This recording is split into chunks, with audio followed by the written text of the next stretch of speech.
திருச்சபையிலே பாம்பினேட்பட்டி டிவிஷனில் பார்க்கிறோம். இந்த வேதாந்த தேர்வு நடத்துவதற்கு ஆண்டவர் கிருபை பாராட்டினார். அதற்கு நமக்கு ஊக்கம் கொடுக்கிறவர்கள் நம்முடைய ஐயா திரு பொறிராஜை அவர்கள். இந்த ஆலயத்தை கட்டுக்கொண்டாங்க அடிமலை பணந்தோப்பு சென்றோம் திருச்சபைகளை திருச்சபைகளை அவர்கள் கட்டி கொடுத்து அந்த திருச்சபையின் பேர்களை கட்டி கொடுத்து இன்னும் அநேக சபைகளை கட்டி கொடுப்பதற்கு அவர்கள் பிரயாசப்பட்டுக் கொண்டிருக்கிறார்கள். இந்த நாளிலும் அவர்கள் அந்த பரிசை கொடுப்பதற்கும் நம்மை பார்த்து கிறிஸ்துமஸ் வாழ்த்து சொல்ல வந்திருப்பதை குறித்து அதிக சந்தோஷப்படுகிறோம். அதோடு கூட இந்த நாளிலே அருமையான போதக பிதாக்கள், குறிப்பாக சியோன் நம்ம தூத்துக்குடி ஆசிரியர் பேராயத்தினுடைய சியோன் நகர் சேகரனுடைய சேகர தலைவர் அழுத்த டாக்டர் ரவி ஐயா அவர்களை நம்முடைய ஜிஎம்எஸ் ஊழியத்தின் சார்பாக இந்த திருச்சபையின் சார்பாக அன்போடு கூட நாங்கள் வாழ்க்கை ஐயா அவர்களுடைய சந்தோஷம். ஆகவே அவர்கள் நிச்சயமாக உண்மையாகவே வாழ்த்துகிறோம், வரவேற்கிறோம். அதோடு கூட வகுத்தாங்குப்பம் நம்முடைய தூத்துக்குடி ஆசிரியர் பேராயத்தினுடைய வகுத்தாங்குப்பம் சேகர தலைவர் அன்புக்குரிய ஆண்ட்ரோ ஐயா அவர்கள் நமக்கெல்லாம் மிகவும் அறிமுகமானவர்கள். ஒவ்வொரு கிறிஸ்துமஸ் காலங்களிலே அவர்கள் மிஷனரிகளுக்கு மற்றும் விசுவாச மக்களுக்கு உதவிகள் புத்தாடைகளை வழங்கி ஊக்குவிக்கிறவர்கள். இந்த வருஷத்திலையும் ஒரு சில சபைகளுக்கு அவர்கள் உதவி செய்தார்கள். திருப்பத்தூர் டிவிஷனுக்கும் எல்லா மிஷனரி குடும்பங்களுக்கும் அவர்கள் அந்த புத்தாடைகளை வழங்கினார்கள். பெரிய தலைப்பாடியை வைத்து வழங்கினார்கள். பெரிய தலைப்பாடி விசுவாச மக்களுக்கும் அவர்கள் புத்தாடைகளை வழங்கி ஊக்குவித்தார்கள். அன்புக்குரிய ஐயா அவர்களையும் ஜிஎம்எஸ் இயக்கத்தின் சார்பாக திருச்சபை சார்பாக அன்போடு ஆலோசனைகள் நன்றி கொள்கிறோம். அதோடு மத்தியில கிருமையினர் சேகர தலைவர் திரு ரவிரதை அவர்கள் மத்தியில் வந்திருக்கிறார்கள். அவர்களும் இந்த ஆண்டு கடந்த ஆண்டும் அநேக சபைகளுக்கு உதவி செய்தார்கள். இந்த ஆண்டும் தன்னார்வத்தோடு தேவை உள்ள சபைகளை கண்டறிந்து விசுவாச மக்களுக்கும் ஊழியக்காரர்களுக்கும் பல உதவிகளை அவர்கள் இந்த ஆண்டும் செய்திருக்கிறார்கள். ஆகவே அவர்களும் வர வந்திருப்பதை குறித்து அதிக சந்தோஷப்படுகிறோம். கர்த்தருடைய ஆசீர்வதிப்பாராக எல்லாரையும் வாழ்த்தி நன்றி கொள்கிறோம். அதோடு கூட நாம் முதலாக சொன்னது போல நம்மில் வந்திருக்கிற பொருளாதார உண்மையாகவே அவர்களுக்கு கிடைத்த ஒரு பெரிய ஆசீர்வாதம் என்ற பொக்கிஷனை சொல்லலாம். தேவைப்படும் போதெல்லாம் அவர்கள் நம்ம விசாரித்து அநேக சபைகளை கட்டி கொடுத்துக் கொண்டிருக்கிறார்கள். இதை கூட ஒரு ஆலயத்தை கட்டி கொடுக்க வேண்டும் என்கிற ஒரு பெரிய ஒரு ஆர்வத்தோடு தான் அவர்களை பார்ப்பதற்காக சென்று வந்தோம். ஆகவே காலதாமதமாகிவிட்டது. அன்புக்குரிய ஐயா அவர்களை திருச்சபை சார்பாக ஜிஎம்எஸ் ஊழியத்தின் சார்பாக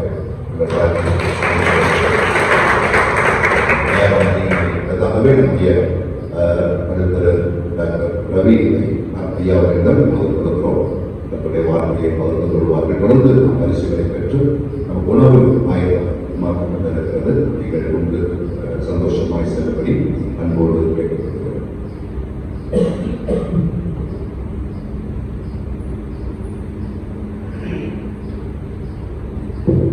Haleluya. Haleluya. Haleluya. ரொம்ப நேரம் காசு இருந்தீங்க.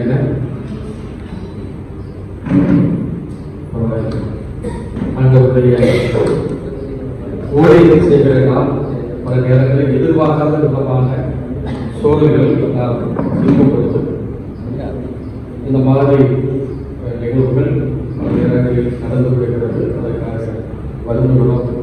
ஆனால் உற்சாகமாக இருக்கிறது. உங்களை பார்க்கும் முகம் சந்தோஷமாக இருக்கிறது. ஆமென். ஹல்லேலூயா. இந்த வாய்ப்பை உலகின் நன்மையான நம்முடைய டிஎம்எஸ் ஊழியத்தில் இந்த பகுதியில் ஒருங்கிணைப்பாளராக இருக்கிற யோசுவா ஐயா அவர்களுக்கு மனமார்ந்த நன்றிகளை தெரிவித்துக் கொள்கிறோம். நானும் ஐயாவும் அருமையான ஒளி ஐயாவும் ஒரே நேரத்தில் கொடுத்துற பட்டம் பெற்றவர்கள். ஒரே நேரத்தில் ஆர்டினேஷன் வருவதற்கு ஆண்டவர் உதவி செய்தார். எனவே நண்பர்களாக உங்கள் மத்தியில் இருப்பதிலே மிகுந்த மகிழ்ச்சி அடைகிறோம். உங்களை நாங்கள் வாழ்த்துகிறோம். அதேபோல கிருபநகர் சேகராயர் ரகுராஜ் ஐயா அவர்கள் மத்தியில் இருப்பது மிகுந்த ஆசீர்வாதம். அவர்களும் இந்த டிஎம்எஸ் ஊழியத்தை உங்களுக்காக ஜெபிக்கிறவர்கள் இந்த நன்றி செலுத்துகிறோம். புதுக்கோட்டை தொழிலதிபர் அருமையான ஜிபி துரராஜ் ஐயா அவர்கள் மத்தியில் இருக்கிறார்கள். நான் புதுக்கோட்டையில் 5 ஆண்டு இருந்தேன். ரொம்ப நெருக்கடியை கொடுக்குற ஒரே ஒரு ஊழியம் என்ன கேட்டீங்கன்னா, ஐயா டிஎம்எஸ்க்கு அங்கே போயிருக்கணும், ஐயா டிஎம்எஸ் மிஷினருக்கு இதை செய்யணும், ஐயா டிஎம்எஸ்க்கு காலண்டர் கொடுக்கணும், ஐயா டிஎம்எஸ்க்கு எதுக்காவது செய்யணும். மாதத்துல ஒரு 5-6 முறையாவது நினைச்சுவாங்க, வேற எதை பற்றியும் பேச மாட்டாங்க. டிஎம்எஸ் மிஷினர்களுக்கு ஊழியத்திற்கு ஆலயத்திற்கு இப்போ நான் 10-11 ஆண்டாக நான் ஐயோடு கூட இந்த உறவில் இருக்கிறேன். இந்த ஊழியத்தை அதிகமாக நேசித்தவர்கள், பல திருச்சபைகளை கற்றுக் கொடுத்திருக்கிறவர்கள், இந்த ஆலயத்தையும் புதுக்கோட்டை பிரசன்ன ஆலயத்தின் சார்பாகத்தான் கற்றுக் கொடுக்கப்பட்டது என்று எனக்கு தெரியும். பல நாட்கள் இங்கே உறங்கி இருக்கிறோம், பல நாட்கள் இங்கே நிறைய இரவுகளுக்கு கட்டி இருக்கிறோம். மிகுந்த மகிழ்ச்சி. இங்க வரும்பொழுதுதான் எங்களை நல்ல முறைகளை விமர்சிக்கிற அதுக்கான யோசுவா ஐயாவுடைய ஐயா அம்மாவுக்காக நான் ஆண்டவரை குறிக்கிறேன். மிகுந்த உதாரணத்தோடு இலங்களை ரெடி பண்ணி காப்பி போட்டு கொடுத்து நெல்லி போட்டு கொடுத்து எங்களுக்கு மிகுந்த உற்சாகமாக உதவி செய்கிற அம்மாவுக்காக நன்றி செலுத்துகிறோம். ஊழியருடைய பிள்ளைகள் இங்கே முன்னாடி இருக்கிறார்கள். ஊழியருடைய பிள்ளைகளுக்காக ஆண்டவரை துதிக்கிறோம். நிச்சயமாகவே நம்முடைய ஊழியக்கார பிள்ளைகளை ஆண்டு விரைவாக செய்வார், ஆசீர்வதிக்க வேண்டும் என்று நாங்கள் வாழ்த்துகிறோம். கட்டலாமே இந்த கிறிஸ்து பிறப்பின் காலங்கள் நம் அனைவரும் மிகுந்த ஆசீர்வாதமாக அமைய ஆண்டவர் உதவி செய்வார்கள். ரொம்ப சுருக்கமாக நான் பகிர்ந்து கொள்ள விரும்புகின்றேன். லூக்கா எழுதின நற்செய்தியோடு நாம் திருப்பி வைத்துக் கொள்வோம். லூக்கா எழுதின நற்செய்தியோடு 2ஆம் அதிகாரம் 10-11 ஆகிய வசனங்களை ஒருவர் வாசிக்கலாம். தேவதூதன் அவர்களை நோக்கி பயப்படாதீர்கள், இதோ எல்லா ஜனத்துக்கும் மிகுந்த சந்தோஷத்தை உண்டாக்கும் நற்செய்தியை உங்களுக்கு அறிவிக்கிறேன் என்று கர்த்தராகிய கிறிஸ்து என்னும் இரட்சகர் உங்களுக்கு தாவீதின் ஊரிலே பிறந்திருக்கிறார். தேவதூதன் மேய்ப்பர்களை பார்த்து சொல்கிற ஒரு வார்த்தை, பயப்படாதீர்கள். இதோ எல்லா ஜனத்துக்கும் மிகுந்த சந்தோஷத்தை உண்டாக்கும் நற்செய்தியை உங்களுக்கு அறிவிக்கிறேன். பயப்படாதீர்கள் அப்படிங்கிற வார்த்தை போராயமா எத்தனை முறை வருகிறது தெரியுமா? 365 முறை இருக்கிறது. நல்லா தெரிந்து வைத்திருக்கிறீர்கள், உங்களை பாராட்டுகிறேன். 365 தடவை பைபிள்ல பயப்படாதீர்கள் அப்படிங்கிற வார்த்தை நமக்கு சொல்லப்படுது. அப்படின்னா ஒரு நாளுக்கு ஒரு வார்த்தை நம்மளை பார்த்து கர்த்தருடைய வார்த்தை சொல்கிறது, பயப்படாதீர்கள் அப்படிங்கிற. இந்த செய்தி மேய்ப்பர்களுக்கு சொல்லப்படுகிறது. மேய்ப்பர்கள் ஊருக்கு ரொம்ப தள்ளி அவர்கள் மந்தைகளை மேய்த்துக் கொண்டிருக்கிறார்கள். அவருடைய பொருளாதார சூழலும் மிகுந்த கடினம், சமூகத்தில் அவர்களை ஏற்றுக்கொள்ளக்கூடிய சூழலும் மிகுந்த கடினம்.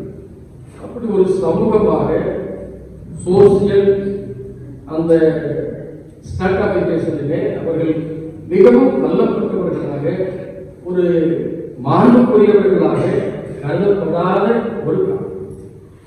அப்போ ஆண்டவர் அவர்களை பார்த்து சொல்கிறார், இன்று கர்த்தராகிய கிறிஸ்து என்னும் இரட்சகர் உங்களுக்கு இடத்திலே ஒரு நபர் கேட்டார், ஐயா ஆண்டவருடைய பிறப்பை தேவதூதன் மேய்ப்பர்களுக்கு போய் ஏன் சொல்ல வேண்டும்? அதற்கு ஏதாவது ஏதாவது இருக்கிறதா என்று கேட்டார். சில பதவிகளை சொல்றேன். உங்ககிட்ட நான் கேட்டு வருகிறேன், ஏன் ஆண்டவருடைய தூதன் ஆண்டவருடைய பிறப்பை இந்த வயல்களிலே தனிமைப்படுத்தப்பட்ட ஒரு சூழலில் மந்தைகளை மேய்த்துக் கொண்டிருந்த மேய்ப்பவர்களுக்கு இந்த செய்தி சொல்லப்பட்டது. மேய்ப்பவர்களுக்கு போய் சொல்லணும், எத்தனையோ பேர் இருக்கிறார்கள். ஆண்டவருடைய பிறப்பின் நிகழ்வை அந்த காலத்தில் அரியணையில் இருக்கிறவர்கள் இருக்கிறார்கள், சாதாரண மக்கள் இருக்கிறார்கள், நல்ல பொருளாதாரத்தில் சிறந்தவர்கள் இருக்கிறார்கள். இவர்களை எல்லாம் விட்டுவிட்டு மேய்ப்பவர்களிடத்தில் போய் சொல்ல வேண்டிய தேவையில்லை. சும்மா ஃப்ரீயா மேய்ப்பவர்கள் வழி நடத்துகிறவர்கள். ஏற்பாட்டின்படி வழி செலுத்தணும்னா முதல் ஆடு தலையிட்டு அதை வரும். இதை பராமரிக்கிறவங்க கையில தான் கொடுத்துருப்பாங்க. அது பிறந்துருச்சுன்னு சொன்னா அவங்க பாட்டு பாடி அதை அறிவிப்பாங்க. அதாவது ஐயா அவங்க என்ன சொல்றாங்கன்னா, பலியாக்கப்பட வேண்டிய ஜீவ பலியாகி கிறிஸ்து என்ன செய்திருக்கிறார், பிறந்திருக்கிறார். எனவே அவரை பாதுகாக்க வேண்டிய, அவர்களை கவனிக்க வேண்டிய பொறுப்பு மேற்பொருளிடத்திலே இருந்தது. அதனால மேற்பொருளிடத்தில் என்ன செய்யப்பட்டது, சொல்லப்பட்டது என்று சொல்கிறார். வேற செய்தி இருக்கிறதா?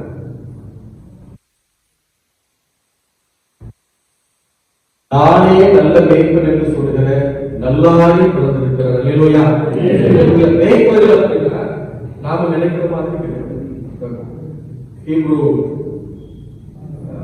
திருமலையில மேய்ப்பர்கள் என்றால் அவர்கள் அரசர்கள். யார் அவர்கள்?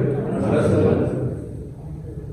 இந்த மேய்ப்பர்கள் மந்தைகளை மேய்த்துக் கொண்டிருந்த பொழுது அவர்கள் மக்களால் மிகவும் தள்ளப்பட்ட நிலைமையில் இருந்தவர்கள். அவர்களுக்கான வாழ்வுரிமைகள் பல நேரங்களில் கேள்விக்கரையான ஒரு சூழல் இருந்தது. சமூகத்தில் அவர்கள் மிகவும் பின்தங்கியவர்களாக பார்க்கப்பட்டார்கள். ஆனால் அவர்கள் உண்மை உள்ளவர்கள். அல்லேலூயா. அவர்கள் தங்கள் பணிகளை செவ்வனே செய்கின்றவர்கள். அவர்கள் யாருக்கும் தீமை செய்வது கிடையாது. அவங்க யாருக்கு தீமை செய்வாங்க? காட்டுல இருக்கிறாங்க, மந்தைகளை பாதுகாத்துக் கொண்டிருக்கிறார்கள். அங்கே யாரும் அவர்களோடு கூட கிடையாது, அவர்களை சுற்றிலும் யாரும் கிடையாது. யாருக்கு அவர்களால் என்ன செய்ய முடியாது? தவறு செய்ய முடியாது, தீமை செய்ய முடியாது. அப்படிப்பட்ட ஜனங்கள் ரோம ஆட்சியாளருடைய ஆளுகைக்காக மிகவும் கஷ்டப்படுத்தப்பட்டார்.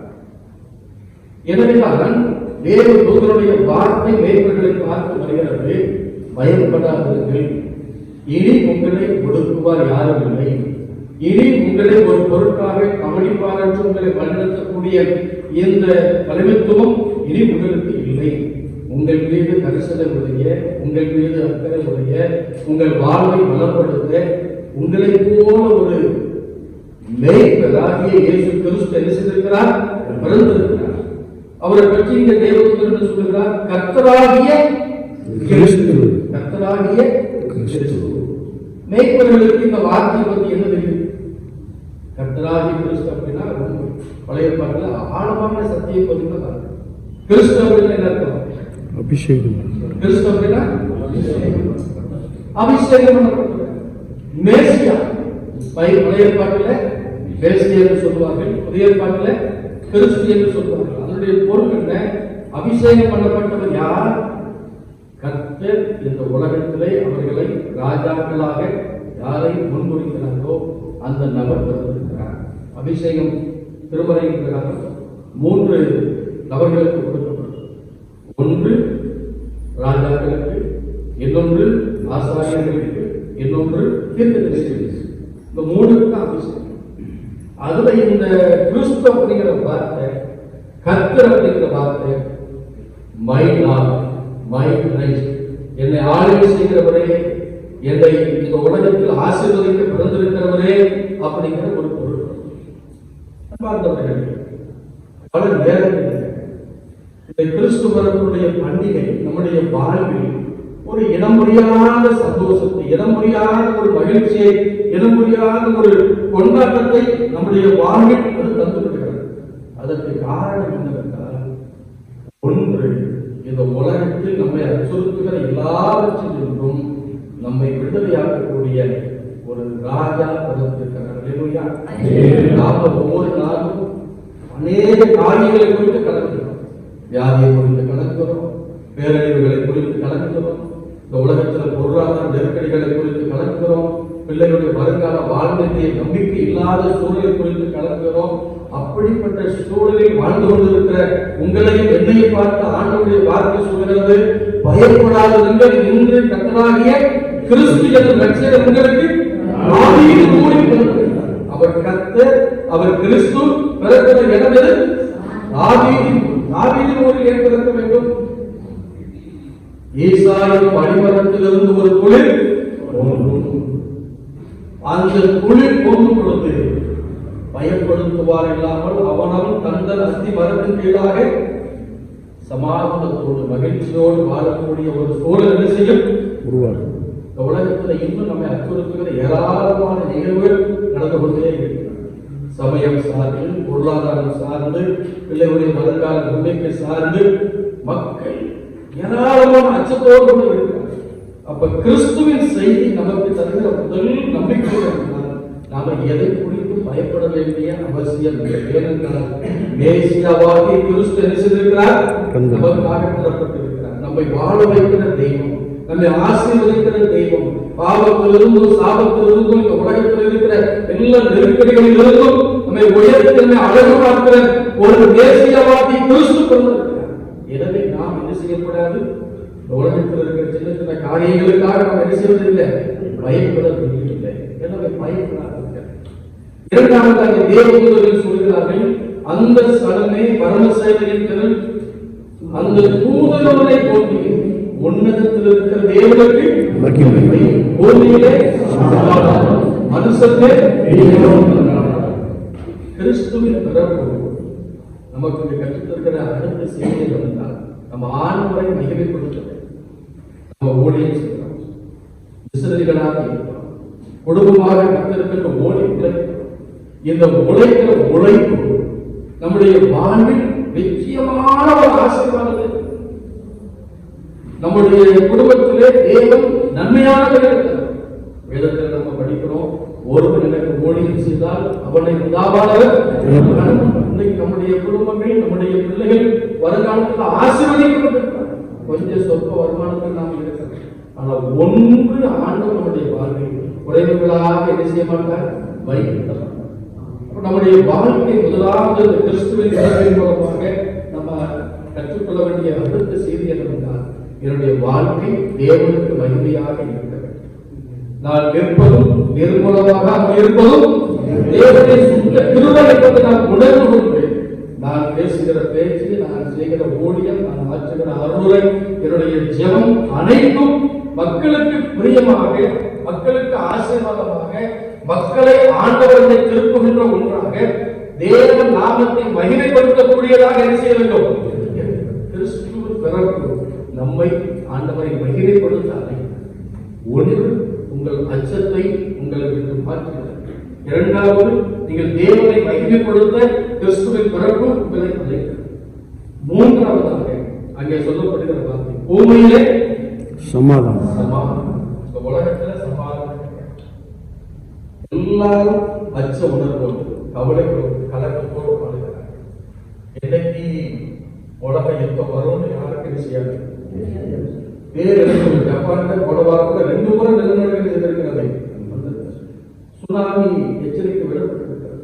உலகம் ஒரு பெரிய பேரழிவை நோக்கி ஒவ்வொரு நாளும் கலக்கத்தோடு வாழ்ந்து கொண்டிருக்கிறது. ஒரு பக்கம் யுத்தம், ஒரு பக்கம் இயற்கை பேரழிவு, ஒரு பக்கம் உலகத்தில் வருகிற திடீர் திடீர் வியாதிகள், இப்படிப்பட்ட கவலைகளோடு வாழ்ந்து கொண்டிருக்கிற ஒரு சூழலில் மக்கள் சமாதானம் இல்லாத ஒரு சூழலுக்குள் அதோடு வாழ்கிறார். ஆனால் ஆண்டவருடைய பிறப்பு நமக்கு தருகிற செய்தி, உங்களுக்கு சமாதானம்.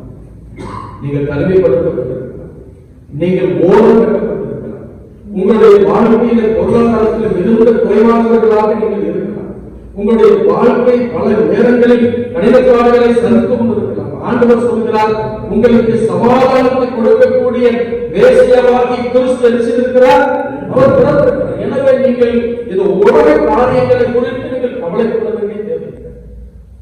மேசியா பிறக்கும் பொழுது நம்முடைய வாழ்க்கை தரும் ஆசீர்வதிகள் மேசியாவின் உள்ளத்தில் பிறக்கும் பொழுது, மேசியன் உள்ளத்தில் பிறக்கும் பொழுது நான் ஆண்டவருக்கு மகிமையுள்ளவராக வாழ்க்கை வாழ்கிறேன், நான் ஆண்டவரின் நடத்தினால் எல்லா அச்சங்களுக்கும் விலகி வாழ்கிறேன், என்னுடைய வாழ்க்கை, என்னுடைய ஊழியம், என்னுடைய குடும்பம் தேவன் நாமத்தை மகிமைப்படுத்தக்கூடிய ஒன்றாக இருக்கிறது. எனவே உலகத்தில் வருகிற சின்ன சின்ன காரியங்கள், பொருளாதார நெருக்கடி, வியாதி, பிள்ளைகள் வாழ்க்கை வருகிற பெரிய சவால்கள், இவர்கள் என் வாழ்வில் இருக்கிற மன சமாதானத்தை இழப்பதற்கு ஒரு நாள் நான் என்ன செய்ய மாட்டேன், அனுமதிக்க மாட்டேன். பூமியிலே சமாதானம். இன்னைக்கு இந்த சமாதானம் பல்வேறு வகையாக பார்க்கப்படுகிறது. ஒன்று மட்டும் சொல்லி நிறைவு செய்ய விரும்புகிறேன். இந்த சமாதானம் எல்லாருக்கும் சொல்லப்படுகிற சமாதானம் கிடையாது. இந்த சமாதானம் எல்லாருக்கும் சொல்லப்படுகிற சமாதானம் கிடையாது. பூமியில் அவருக்கு உகந்தவர்களுக்கு தான் ஒரு பாமால பார்க்கிறோம். நல்லோருக்கு சமாதானம் இதுவே அப்படின்னு ராக்காலத்திலே மேற்பட்ட பாட்டு ஒரு கவிதை. பூமியில் நல்லோருக்கு சமாதானம். ஆண்டவருக்கு உகந்த வாழ்க்கை வாழ்கிறவர்களுக்கு தான் என்ன கிடைக்கும்? சமாதானம். துன்மார்களுக்கு சமாதானம் கிடைக்கும், அக்கிரமம் செய்கிறவர்களுக்கு சமாதானம் கிடைக்கும், பாவத்துக்குள் வாழ்ந்து கொண்டிருக்கிற பிள்ளைகளுக்கு சமாதானம் கிடைக்கும், ஒரு மேம்போக்காக ஆண்டவருடைய ஊழியத்தை செய்து கொண்டிருக்கிற பிள்ளைகளுக்கு வாழ்க்கையில் ஆசீர்வாதங்களை கண்டுகொள்ள முடியாது. நாம் தேவ சமாதானத்தை நம்முடைய வாழ்வில் இந்த பண்டிகை காலங்களில் நம்முடைய குடும்பத்தில் நிரந்தரமாக கண்டுகொள்ள வேண்டும் என்றால் அவர்கள் உகந்த வாழ்க்கை வாழும். பல நேரங்களில் அடுத்தவங்களுக்கு போதிக்கிற நாம நம்முடைய வாழ்க்கையில் தேவ வசனத்தை ஆழமாக அதை கை கொள்ளுகிறவர்களாக என்ன செய்யணும்? போதிக்கிற நான் தானே ஆகவனாக என்ன செய்யக்கூடாது? மாறுபடுத்த நம்ம எல்லாரும் ஊழியக்காரர்கள், மிஷனரிகளாக இருந்தாலும் சரி, போதகர்களாக இருந்தாலும் சரி, நம்மளை போல இந்த ஊழியத்தை ஆதரிக்கிற திருச்சபையின் விசுவாச குடும்பங்களாக இருந்தாலும் சரி, நம்முடைய வாழ்வு ஆண்டவருக்கு மகிமையாக இருக்கிறது. நம்முடைய வாழ்க்கை பிறருடைய நாமத்தை மகிமைப்படுத்தக்கூடிய ஒன்றாக ஆண்டவரும் அழைக்கிறது. அப்போ இந்த உலகத்தில் கர்த்தருக்கு உகந்த வாழ்க்கை என்ன செய்ய வேண்டும்? நாமோடு வேதாகமத்தை படிக்கணும், நாமோடு நாமத்தை மகிமைப்படுத்துகிற பாடல்களை பாடணும், நாமோடு ஆண்டவருடைய சமூகத்தில் நம்முடைய கரங்களில் தரப்பட்டிருக்கிற ஆத்துமாக்களுக்காக நம்ம கண்ணீர் செய்து செய்ய வேண்டும், ஜெபிக்கிறது. அப்பொழுது நம்முடைய வாழ்வில் தேவ சமாதானம் நம்முடைய குடும்பங்கள் எப்போது வருகிறது. எனவேதான் நம்ம ஆராதனை முடிக்கும் பொழுது, திருவிருந்த ஆராதனை முடிக்கும் பொழுது ஒரு வாக்கு சொல்லுவோம், எல்லாவற்றுக்கும் மேலான தேவ சமாதானம்,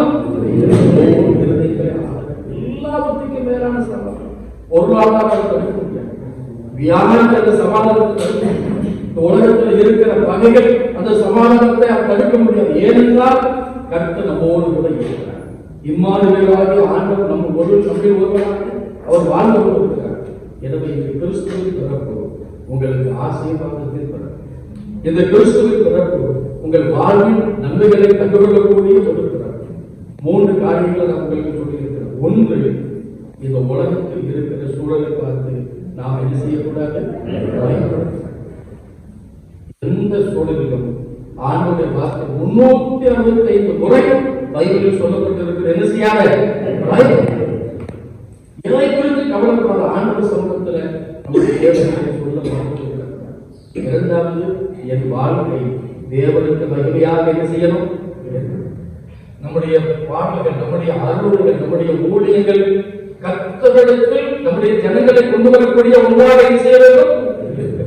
இந்த கிறிஸ்துவ மகிமையிலே நம்ம ஒரு பொருத்தனை செய்வோம். என் வாழ்வு ஆண்டவருக்கு மகிமையை கொண்டு வர வேண்டும். 3வது, அவருக்கு உகந்த வாழ்க்கை வாழ்வதற்கு நாம் என்ன செய்ய வேண்டும்? முயற்சி வேண்டும். பூமியில் நல்லோருக்கு சமாதானம், அவருக்கு உகந்தோருக்கு சமாதானம். இயேசு கிறிஸ்து இல்லாமல் நிம்மதி கொள்ளக்கூடிய, சமாதானத்தை தரக்கூடிய வேற எந்த ஆற்றல் இந்த உலகத்தில் சமாதான பிரபுவாதி சமாதான கர்த்தர் நம்முடைய உள்ளத்தில் பிறக்கிற வரைக்கும், இந்த பகுதிகளில் இருக்கிற மக்களுடைய இல்லங்களிலே இந்த இயேசு என்கிற சமாதான பிரபு பிறக்கிற வரைக்கும் நம்முடைய ஊழியர்களை வல்லமையாக செய்வார். நம்முடைய வாழ்வில் கர்த்தருக்குரிய மகிமையை நாளோடு சொல்லுவோம். நம்மை கலங்கப்படுத்துகிற எதை குறித்து கவலைப்படாமல் கர்த்தர் மீது நம்பிக்கை வைத்து இந்த ஆண்டிலும் கிறிஸ்துவர்கள் பண்டிகையை கொண்டாடி வருகிற புதிய வருஷத்தில் ஆண்டவர் விரும்புகிற ஆசீர்வாதத்தை ஒவ்வொருடைய குடும்பத்திலும் நம்முடைய குடும்ப நிறைவாக தருவாராக. ஆமென். ஆமென். நடைபெறும்